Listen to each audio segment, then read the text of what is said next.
Welcome to Maximum Resilience with me, Kelly Bazzani, as we go on this epic journey of how to own your power and the steps to take that lead you towards an incredible life of maximum resilience. This educational, powerful, engaging, and inspiring show will change your perception of addiction while we revolutionize the approach that ensures mental health as we address a worldwide epidemic. Let's shift the paradigm, promoting mental and emotional wellness. We do recover. Experience the transformation from addiction to living your best life. Here's the secret: to learn how to master unleashing your full potential every day in every way. Maximum Resilience starts now. Hey, everybody, welcome. It's so great to have all of you tune us in and turn us on. We got a powerful show for you right now. And I want to tell you why it's powerful, because we have done so much in our culture to try to ease the pain across the board, whatever that means. In an earlier show today, you heard us talk about what I call the numbing effect. And, when we do that, what's at risk? But this show today is the show that Kelly Bazzani brings right out of the headlines. What the heck is going on? What do we want to know about it? What can we do about it? And what she does to help you do something about it. And when you look at all of that and you go through and you listen to previous shows, you'll see that there is something here in the message of who she is and what she does. Maximum Resilience, or whether or not you know her as my resilience coach, one of the things you find is that underneath all of this, it's about not becoming these things that show up in our lives, but learning how to uncome these things that we think we're becoming. Today, the power of loss matters, defining emotional resilience and the role that it plays in overcoming calamity. Kelly, great to have you. Yes, thank you, Dr. Pat. I felt such a need for this show today. I'm experiencing more and more in my coaching practice and just in the world, this numbing effect and this fear of scarcity and this feeling of this collective loss and grieving. And I just wanted to kind of clarify and give some experience of what is grief? How do we define it? What is loss and what is going on? I just took a powerful training this weekend even, and it's like, we're living paycheck to paycheck, 60%, we're experiencing zero in our savings account. And in order to look at these losses and these griefs, we have to really look at the reality of where we're at. Where are we grounded and rooted, and where do we want to go and how to overcome it? And so this show was inspired by my Uncle Billy, who passed away a couple of weeks ago. And he was my mentor in life. And so I want to dedicate this show to him, my Uncle Billy. And today's my mother's birthday. So it just all came together perfectly because, he was her mentor and me going through my addiction. And so I just wanted to kind of give that prayer out. And I wanted to start with a quote from Elizabeth Kubler-Ross. And she's the one who kind of brings this all together for me because she did the 5 steps of grieving. And then after her came David Kessler, who added the 6th stage of grief, which is finding meaning. And people get, I think, very confused about well, how do I find meaning in loss? Well, we're going to kind of bring that to them today. So the quote that I had from Elizabeth Kubler-Ross is, the most beautiful people we have known are those who have known defeat, known suffering, known struggle, known loss, and have found their way out of the depths. These persons have an appreciation, a sensitivity, and an understanding of life that fills them with compassion, gentleness, and deep loving concern. Beautiful people do not just happen. And I think throughout watching our shows, we've kind of built that structure and that foundation that through the darkness, people find their light. And you and I are kind of really great examples of how that happens. So it made me think recently with the loss of my uncle. I found out about his death as I was traveling home from a conscious leadership retreat from Cancun, connecting to Houston. I get this news. Well, what do you do with that? So I know more people than not that choose to stay in suffering and let their pain define them. And so I look at how much more I choose to gain from my losses through these experiences and wanted to go through this today. How I find the meaning and how I strengthen that through emotional resilience. Because people always ask me, well, how do you do it? Well, how do I explain that? So as I was writing my chapter for the book that I just published and things like this, I've like taken people through that step by step. So I've learned to embrace that through my inner peace and inner freedom from the confines of my own mind. And it really starts with a belief in yourself, because if you have limited belief in yourself, then you're going to limit your capacity to be able to find meaning in all the losses. So with the world being in such a chaotic state right now, where a lot of people are feeling alone and lonely and in pain from loss, they want better relationships, they want better connection, they want better health, they can't see a way out. It takes really getting really honest about your current reality. So we're going to talk today, and we're going to ask the audience, what season of life are you in? And what are you willing to do to change your current state of reality? So we might be really surprised, Dr. Pat, to see people kind of shift their reality by the end of our conversation today. Yeah, I want to say something about this. I just had a call, and it surprised me. But I want to talk about the addiction of this too, because I know you're going to cover it. Yes. What did you call it? The state of mind? Yes. So I expect people maybe like you and me, like I expect us to go to the darkest night of the soul sometimes. Yes. You and I have had some calls. Absolutely. Like, okay. Oh, yes. But I don't know why I think there are some people that you and I've mentored with, right, that are out there, best-selling authors, that when I hear them say things like, I've been doing this for so long, I have failed before, I don't want to fail again, I just want to shake them. Yes. Yes. But then I have to realize, okay, what is really being said? And what causes us to step into the depth of fear, which causes the feeling of loss? See what I'm saying? Yes. See, we need to connect that dot, because if we don't connect fear and loss, which you're about to do, yes, then we have no reason to talk about drinking. That's right. Well, it's a lovely topic, right? Because it's through my failures that I found my success, right? And so I needed to lose myself. I don't know about you, Dr. Pat, because we've had these dark night of the soul conversations. I needed to lose myself so many times to find myself. Yeah. So if we go through life just on a flat plateau and our relationships are perfect and our job is perfect and everything's perfect, how do we grow? Mm-hmm. So it's not really about meeting the goal. It's about growing with the goal. Yeah. So I had to really lose, and I'm going to take you through this because as I was writing the content for this show, right, I was like, I could write 5 pages on just how many times I've lost myself. So I'm just going to give you a short description of my losses throughout the years in my addiction and in my sobriety. So, you know, for me, the broken parts of myself helped to shape me of who I am today. I literally had to lose my mind to find my passions. It put me on that path. So it built my resilience in recovery. And you and I talked about that. It's like, oh, resilience in recovery. So my loss of identity in nursing, my loss of direction in life, the loss of my legs after my spinal surgeries, the loss of my memory and speech. When I went into rehab, I have photographic memory. I couldn't speak.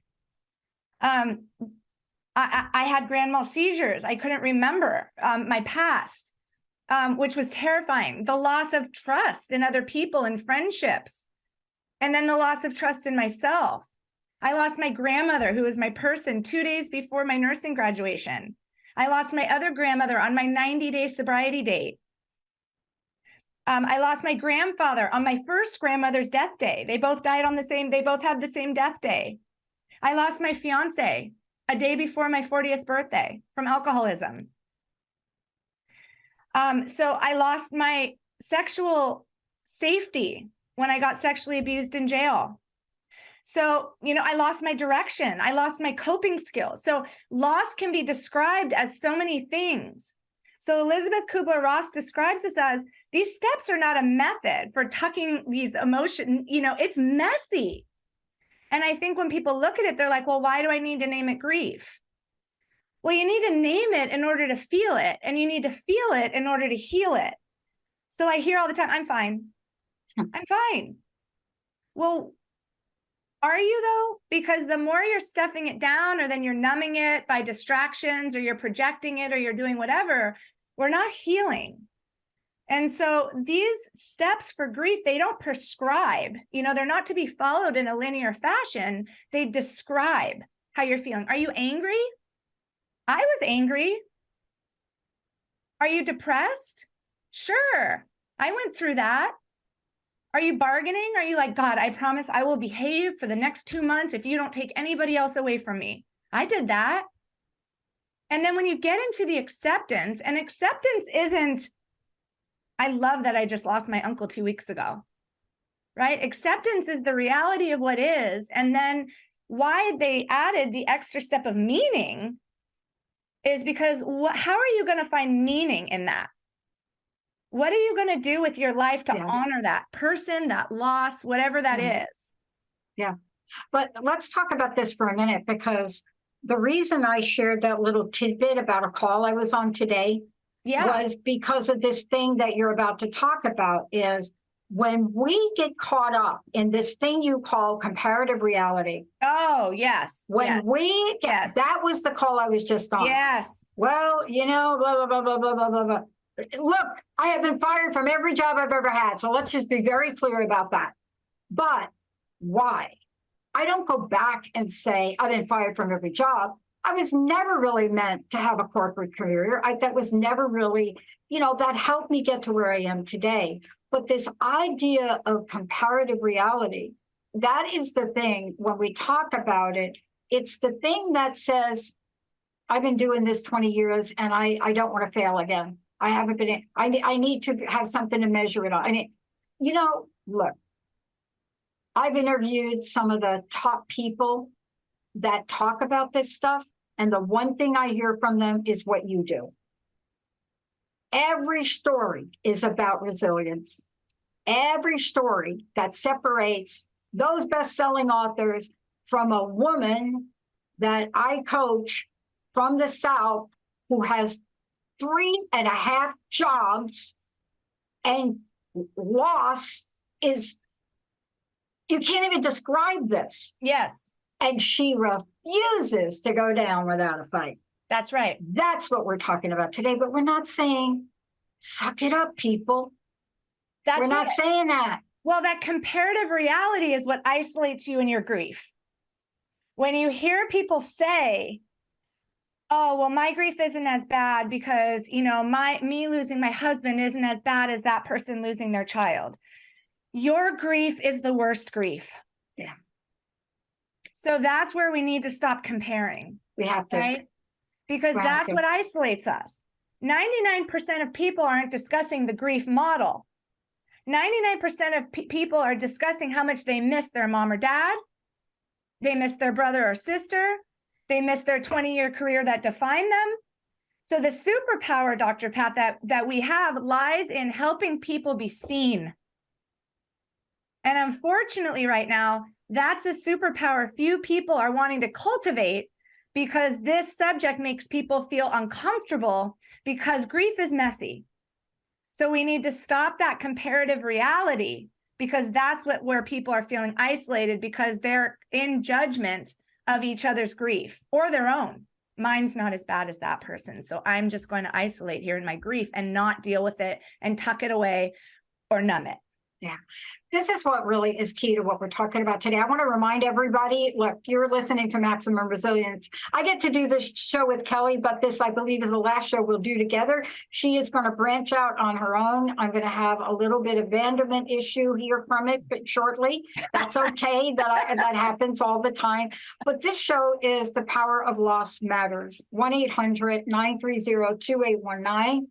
If you would like to weigh in, look. We're going to now pick up when we come back from break. What does it mean to define emotional resilience? What is the role? What does it do? What does it play? And we're going to talk about one of my favorite people. People ask me, look, if you could interview somebody that you thought you could interview, but you didn't, who would it be? Like everybody wants to interview Jesus. But outside of that, this person we're about to talk about when we come back, it is the one time I procrastinated too long to ask him. We're going to take a short break. Kelly Bazzani, when we come back, more about this. You matter. The power of loss matters. You matter. Jacob, take us to break. We'll be right back.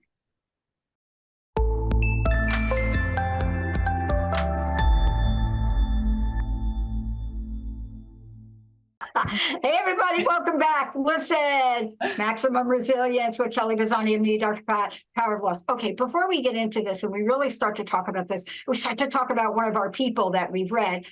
You need to tell people how they're going to find out about you, what you're up to, all of the above. If you want to know what Dr. Pat and I talk about on break, it's if we were separated at birth, because we love the same people. So I want to bring in Viktor Frankl. And if you guys have not read Man's Search for Meaning, please do, because he is, for me, one of my biggest inspirations about how to find light in the darkest moments and how to shift your perspective when you get hit with a lot of loss. And so his book on that is just fantastic. But he talks about a lot of these things that we're talking about. And so when we talk about finding meaning in your loss as you deal with it, we want to talk about how their life mattered or their death mattered and how meaning can be something to market. So grief is simply the death of something. You feel a heaviness, but you don't know how to identify it as grief. So examples of that, right, can be anything: death of a loved one, death of a marriage, death of a relationship, a job loss, loss of physical connection, loss of routine, loss of physical touch, Dr. Pat. During the pandemic, we not only had division, but we had separation. So we're lacking awareness of this. And we ask, why do we need to name it? So the comparative suffering, like we said again, I just want to reiterate, your loss is always the worst loss. You can name it. It is valid. It is legit. And we see you. So Brene Brown, who is another one of mine, says, when we lose our capacity for connection, empathy is the only way to lose our susceptibility to shame. I see a lot of people sitting in that. Why am I still thinking about it? I shouldn't be sitting in this. Should-haves, should-haves, should-haves. So what I want to change this to, where Viktor Frankl comes in, is I'm going to tell you this lovely story that about long spoons, Dr. Pat. So grief is defined as like when you're sitting and isolated in your own shame. It's like you smell this wonderful food and you walk in and there's this long table and you have this long spoon, but you can't reach the food to put it in your mouth, right? Like it's just, you're sitting in the kind of like this hell with your grief and your loss. But when you're sharing and you're sharing it with someone that can understand and you're not in that comparative suffering, you walk into that same room and you still have those long spoons, but everybody else is sitting at that table with you with long spoons and you're feeding each other and you're experiencing that joy. And so that's kind of like your heaven. So what we come out of with that is like, I'm going to witness yours and you're going to witness mine, and I'm going to feed you and you're going to feed me. And so that's where I kind of want to shift that perspective, where I love Viktor Frankl when he's like talking about all this, because our judgment about how another grieves is what causes that disconnection. And we make up stories that aren't true and we become isolated. So two people in an empty tank can't fill each other up. And I want to give an example. A couple loses a child. So where that disconnection is not always about the loss of that child, but the mother looks at the father and goes, well, why isn't he grieving as much as me? And then the father looks at the mother and goes, well, she didn't love him as much as I loved him. And we make up stories because we're not communicating. And so judgment demands punishment, right? You're punishing the other person, or you're punishing yourself because you're not grieving fast enough or long enough. No, there's no right or wrong way to grieve. You're right where you're supposed to be. You're not going to be in the same stage of grief at the same time. You might be in anger, Dr. Pat, and I might be in bargaining. I might be sad while you're in acceptance. And so we need to stop that judgment and show ourselves more self-love and compassion. Okay. Then when we're in meaning, right? Am I grateful that my uncle died? I'm not grateful. No. I hear people too try to kind of like get over it real quick and be like, I'm so grateful for I'm not grateful, right? So I changed that grateful to a win. Is it a win that I woke up and showered this morning? Yes. Is it a win that I got on here and did this? Yes. The gratitude comes later, right? When I can shift that perspective to, I'm grateful for the meaning that he brought to my life. I'm grateful for the meaning I brought to his life. Yeah. So we get caught up in, people going, well, I don't find any meaning in losing him. No, you wouldn't, right? So people kind of stay stuck there in the loss of a relationship or whatever. Well, why would I be grateful? You wouldn't. You wouldn't be grateful, but you can find a win in waking up that morning, or a win in getting your kids to school if your husband left. And then as you make progress, you can go back and be like, wow, I find the meaning in that I learned in that relationship, and then I'm going to do it this way this time. So you're moving forward instead of going back and sitting there in that space. Okay. Yeah. I know you probably have something to add. No, but I just want to be very clear about this for people and what we're saying is you are where you are. That's it. You are where you are. Kelly and I were in black today for a reason, but it was kind of jokingly a little bit because I was telling her I grew up in a Mediterranean family. Let's just call them that. Literally a scene out of The Godfather where the grandma used the whole with the black shoes and the whole thing, after, grandpa died, and that's her process. That was her process.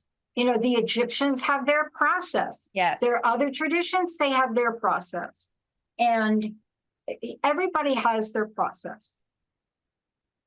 There are so many people that I've read, but there's actually one, she's my go-to. She gets very little credit for anything in the human potential New Age movement.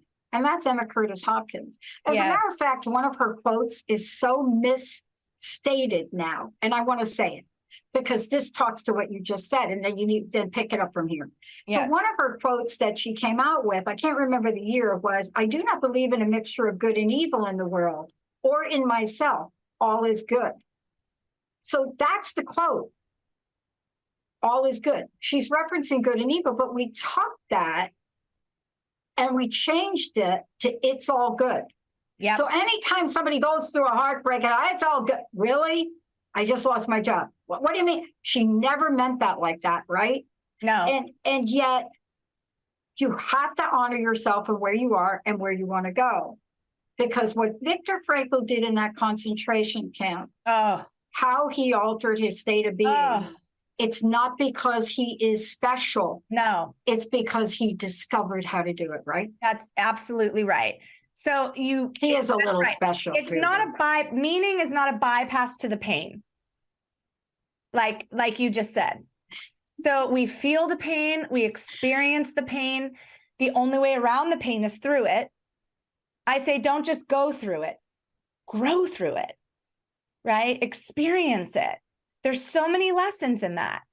So when we shift to the emotional resilience, right? I love this quote I found by Damon West, and I relate to Damon West because he has my story. He was 8 years ago, he was in jail, and he's working his way through emotional resilience. He says, you don't need to win all your fights, but you need to fight all your fights. People feel that if, like, to your point, if they fail, they're like, failure is part of growth. And as a recovering perfectionist that I still work on every day, that's it. If we don't try anything, if we don't try to grieve or anything, what? So I love it. I love all of this stuff because emotional resilience, and let's just get into the bread and butter of this. Emotional resilience is when you're able to calm your frantic mind after encountering a negative experience. It's intrinsic motivation. You're not going to find it through anybody else. So it's an inner force by which we can hold ourselves accountable through the downsides of life.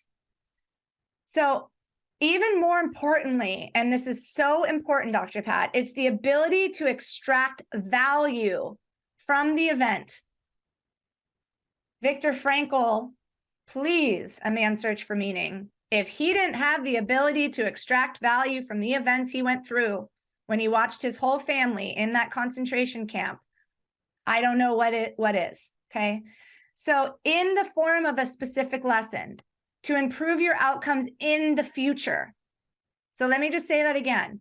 It's the ability to extract value from the event in the form of a specific lesson to improve our outcomes in the future. We're not reaching back and being like, oh my gosh, when this happened to me 5 years ago and now it's happening to me again. And then, oh my, that's not where we're going with this. So we can't shame ourselves into change.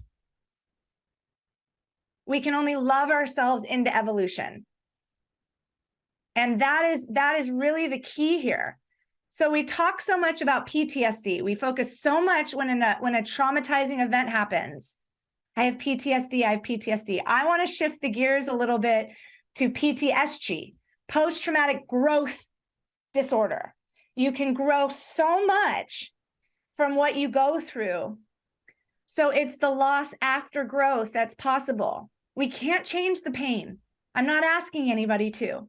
I'm asking you to experience the pain. I'm not minimizing that at all, but we can build a meaningful life around that pain.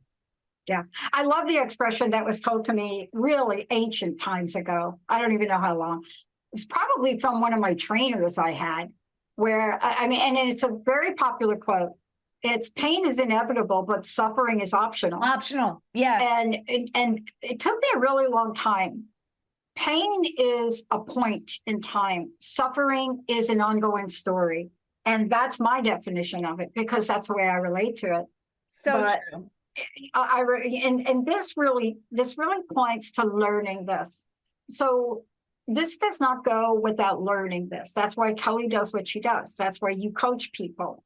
You know, if we all knew this from birth, this would be such an irrelevant conversation right now. Oh, but we're learning it. We're learning it. We've gone through loss. You just talked about your loss. And that's not easy. You lose a mentor, you lose somebody close to you.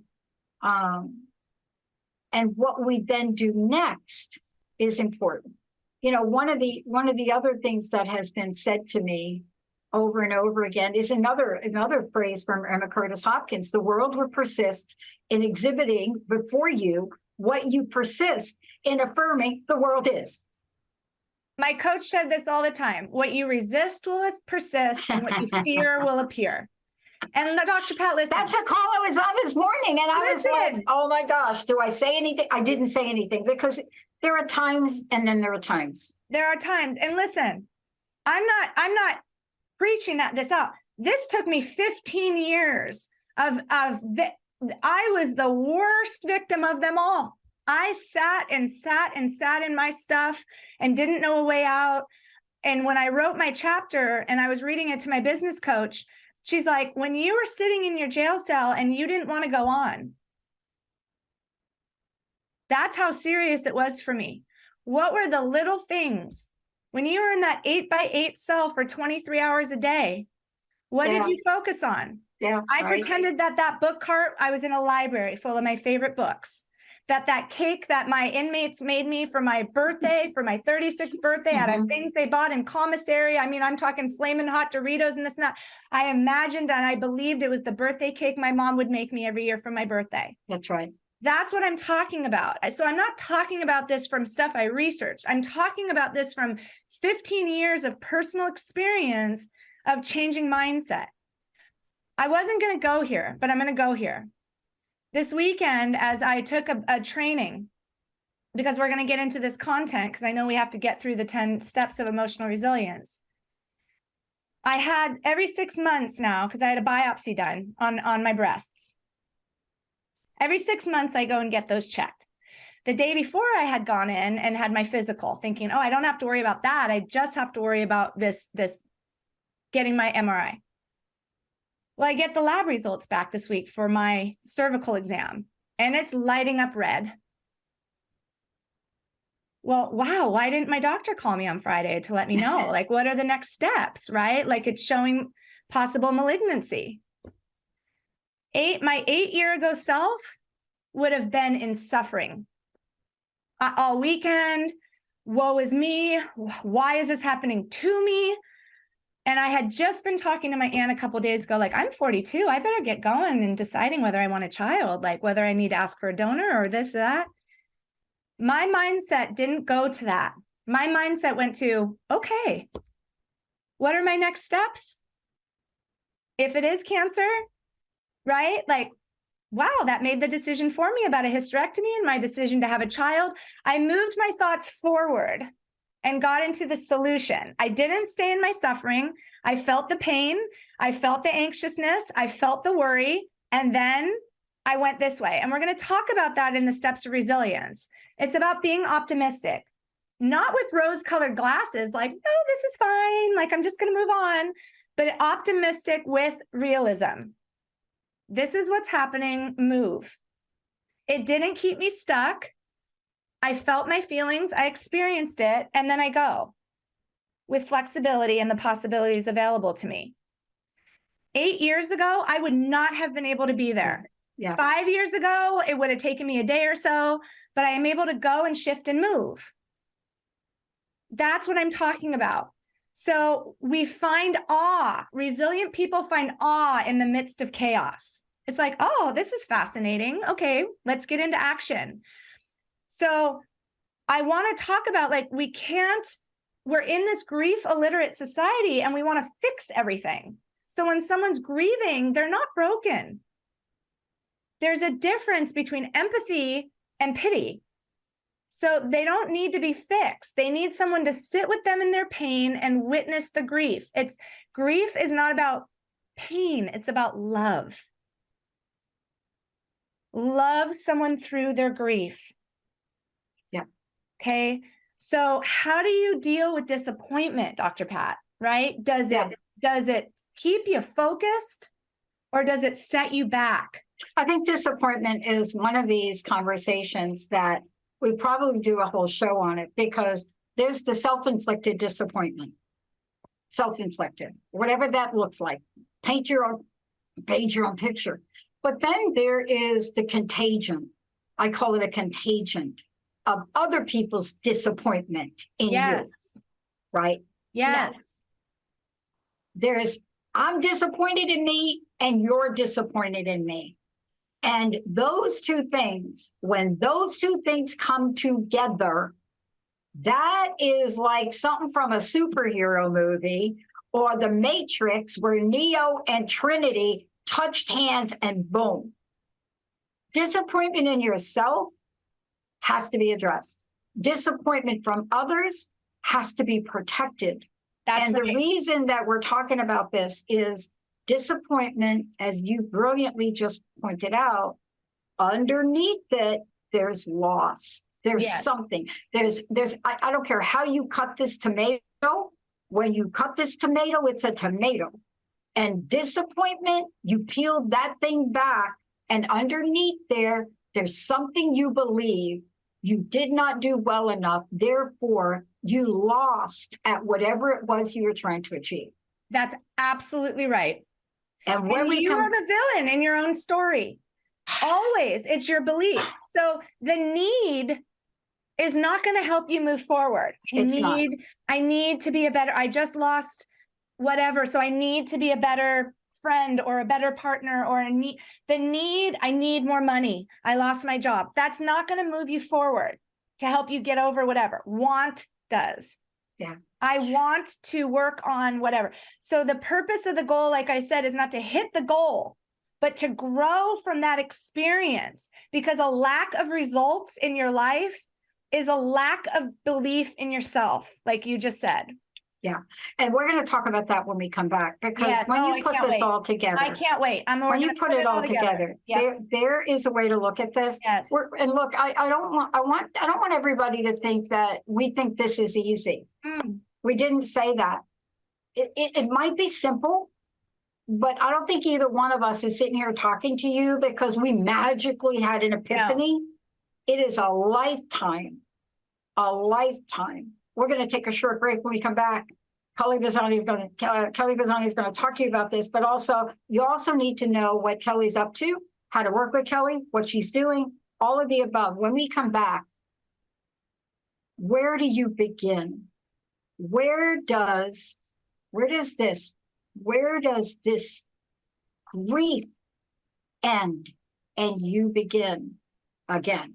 Let's take a short break. We'll be right back. yes.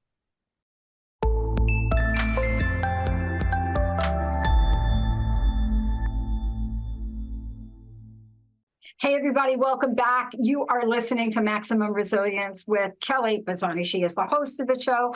I am Dr. Pat. I've gotten the honor and the pleasure of doing several of these shows with her. She will be launching her show, same excitement, same depth, all of the above coming at you. Today, it's about the power of loss matters. Before we go on, how do people find out about you? Where do they go? How can they work with you? Yeah, so my website is www.myresiliencecoach.com, and we offer one-on-one coaching, master empowerment coaching. We offer group packages. I'm doing speaking engagements, so that is also a link on my website. Like we mentioned today on the show, I just did my first publication in the Change book series, which is the fastest transformational book in the world right now. And I just sent in my publication for the Coach Federation for top 10 resilience coaches in 2022. So we are crack-a-lacking here. And Crack-a-whacking. It is been in a really exciting year, and we're looking forward to a really transformational 2023. So that is how to get a hold of me. All right, look. So that's a saying. I'm not sure I believe in it anymore. Or else I've redefined it. It's the one that says you can't change your past. So my version of it is you can't change your past, but you can certainly change your perspective on your past. And that's what we're talking about. We're talking about things that may have happened to us in life, ending up in jail. My worst jail nightmare did not come from being in jail, but came from my friends that were going to take on the police and put bail money in pennies. Now, if you want to tick off police people, bring in pennies, and they will take 4 days to count them. Now, can't take things back, but I can laugh at that story now. That's right. I was not laughing. No. At that age, I was not laughing. No. But I could laugh a little bit about it today. That's right. And I can learn from it. Isn't that what we're talking? I'm not saying that grief is something to laugh about. No. It took me a really long time to really move beyond some things. Well, that's what we're talking about today, right? This didn't magically happen. It's over the course of 15 years, and we're going to talk about that in the steps. So what I want to start when we go through these steps of how to build emotional resilience is make decisions that your future self will thank you for. So I'm not making relationships with my past anymore. I'm not even having conversations there because that's not the direction I'm headed. I'm facing forward, right? So I learned on my training the other day, and I love this. A win is whatever I say it is. So, and I love that, right? So if something doesn't work out or it's not going the way, a win is whatever you say it is. So I want to get into these steps because it's we're going to kind of cover what you said. And I'm not the voices in my head. I'm just the one that hears it. So when you're hearing those voices in your head, that comparative reality or anything like that, you get to choose whether you listen to them. So if you look at the boulders in your life and you're like, oh my God, it's a snowball effect and I'm feeling so overwhelmed and all this different stuff, a win is what you said it is because you're building an immense amount of strength that you didn't let those boulders crush you. That's its change in perspective. So your first step in building emotional resilience is fostering that optimism, like I talked about.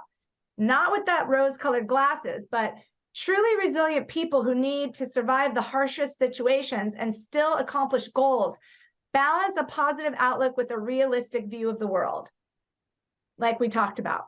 Meaning they pay attention, Dr. Pat, to that negative information that's relevant to the problem they face. However, they don't remain focused on that negative information. Yeah, I totally agree. Look, when I got that mystery disease diagnosis 6 months after doing this show and my body completely broke down, that could have been my life. I had never been sick. I mean, okay, sick emotionally maybe and all that, but physically, are you kidding?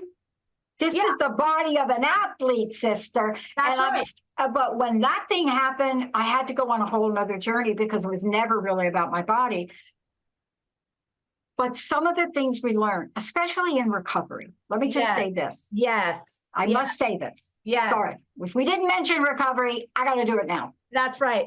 When you get a few things under your belt. That's right. And you learn a few things. When you get a mystery disease and you can't walk and your cells stop working, there's something in recovery that you've learned to get your you-know-what together, right, That's Kelly? right. That's absolutely right. And that was like this for me this weekend, right? I'm like, okay. So if there's, you look at, okay, so I can't go under general anesthesia. So what are the possibilities? I can have this from the waist, right? Like you get real, well, we're going to get to it in step 5, I think, but it gets a very spiritual experience for you when you start looking at those things in recovery. You face your fears, which is number 2. And you be realistic about the world, but confident in your ability to handle what needs to be handled. And so that's kind of like what we were talking about. What you fear will appear and what you resist will persist. So you face it head on. So when you face things, it appears less scary and frightening. Don't you ever see that, Dr. Pat? It's like when you say it out loud, when you talk about it with your sponsor, when you do whatever, it takes the fear out of it. Yeah. When you keep it in your mind and it's all jumbled, it just gets bigger and bigger. And again, you isolate yourself in your grief. Yeah. So acknowledge it. And let's allow it to be messy. Let's just say this. Hey, look, anybody that's ever been through recovery, when you sit down and you're doing any of this stuff, it's messy. Allow it to be messy. Allow it to be messy. Information is messy, right? And so acknowledge it and ask yourself, what can I learn from this? And how can it make me stronger? Just ask yourself that question. Okay. Can I tell you something right here? Oh, absolutely. Here's the deal. The minute you can, I just got so excited, I knocked my thing over. Yeah. The minute that you can ask yourself that question, you have already learned from it. You see, the minute you ask yourself that question, even if you don't answer it, you already open the door, right, Kelly? That's it. You open the door, you got the awareness, and you're not numbing. Huge. Huge, without even any action. So that will allow you then to have the next step, which is have a moral compass.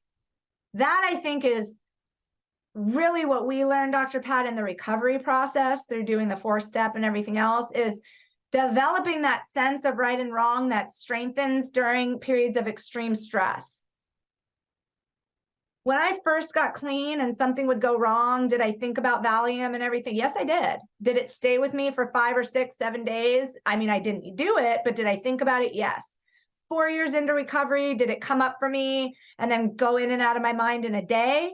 Yes. Now, do I even think about it as an option? No, I do not. But it's been 8 years. So you develop that sense, right? And afterwards, as you adjust to life, but then you develop values. So the selflessness, the concern for others, giving to others with no expectation of benefit to yourself. My mother has told me that since I've been younger. Mom, I don't feel good. Something just happened. She goes, go do something for someone else and you'll feel better. And at the time I was like, that's the last thing I want to do when I'm sitting in my stuff. But every single time it works.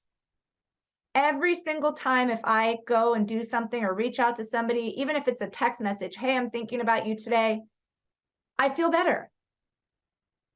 So the 4th is practicing that spirituality, right? Do you have to belong to a religion? No, we just did a show on this.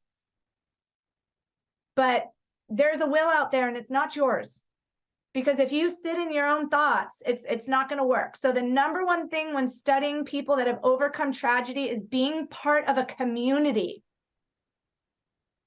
So being part of a group strengthens that. Again, isolating yourself in your own grief is not going to work. So joining some kind of group, some kind of spiritual, something that works for you opens that door. Yeah. Yeah. Don't you find that? I mean, that has been something for me that has just been huge. And this it is huge. I mean, look, you all know this, you can figure it out, but it doesn't mean we know how to take that next step. This is really important for what Kelly's saying. You know, when I did the research on broken promises and loss, I had no idea that people would remember events that happened to them 10 years before. And when you read that, you just cry. It is painful. Yes. And they had not gotten over it. And what we're here to help people with, we are not undermining your loss. In my case, job loss and things around career, those things hit people hard. But it doesn't have to be that. It could be something that somebody, your neighbor, thinks, get over it. That's not a thing, but it's a thing to you. It's a thing to you. If you feel it, it is important to you and it is a loss. If you say it's a loss to you, it is a loss to you and it is important and we see you. And so so the give and receive social support. Friends and loved ones are key when life gets hard, and that we need that oxytocin. Connection with others. It calms your mind and reduces stress. And the solution isn't just receiving help, it's giving help. So my favorite quote with that, Dr. Pat, is be more interested than interesting. What? Oh, just right? Right. That is hard for people. It's very hard. But that's why you and I are here. We are very in our stuff. Be curious. Be curious. Be curious. Be inquisitory, not accusatory. Ask questions, right? But we can't always be surrounded by others. So how can people we love and respect help us thrive when we're alone? Have resilient role models and mentorship. Mentorship and role models have saved my life. Oh my God, the biggest. If you can't afford them, watch TED Talks. Anything. Dr. Pat's videos. Dr. Pat is one of my biggest. Listen, it's available to you and it has saved my life. When we study kids who have lived in impoverished neighborhoods and have grown up with addicts and things like that, but go on to live healthy, productive lives, you find that they had a great role model. And on the flip side, if you're like, I don't know any positive role models, I never had a positive role model, then look at what you didn't have and don't do that. So, and I know we're running out of time, so I'm going to kind of hurry through the rest of this. Psychology is great, but resilience isn't all in the mind. So where else can we find it? It's actual strength. Maintain physical fitness. So this one was fascinating to me, Dr. Pat. The most resilient people had good exercise habits. You want to know why? Because the stress of exercise helps us to adapt to the stress we feel when life challenges us. Vigorous aerobic exercise, it makes sense, right? You're sweating, your heart beats up, this and that. It mimics how you feel when you're under a lot of stress, right? That anxiety or whatever. So the more you exercise and the more your body, your autonomic nervous system gets used to that, the more then when you have a stressful event, your body is used to that. Move your body, like we talked about. Move that needle a little bit. But getting your body in shape isn't everything. So keep your brain strong, like we were talking about. Resilient people are lifelong learners, like you and I are talking about. This doesn't happen overnight. So we continue to learn and grow.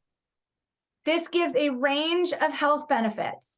Well-being, protection and recovery from mental health difficulties, the capacity to cope with stress-inducing circumstances, self-esteem, my favorite, self-efficacy, a sense of purpose and hope, social integration, how to set boundaries, like you said, so we're not doing that comparative reality here. So smart and fit is good, but how do you prepare for what we're not prepared for? Be willing to be flexible. The most flexible people are the most successful people.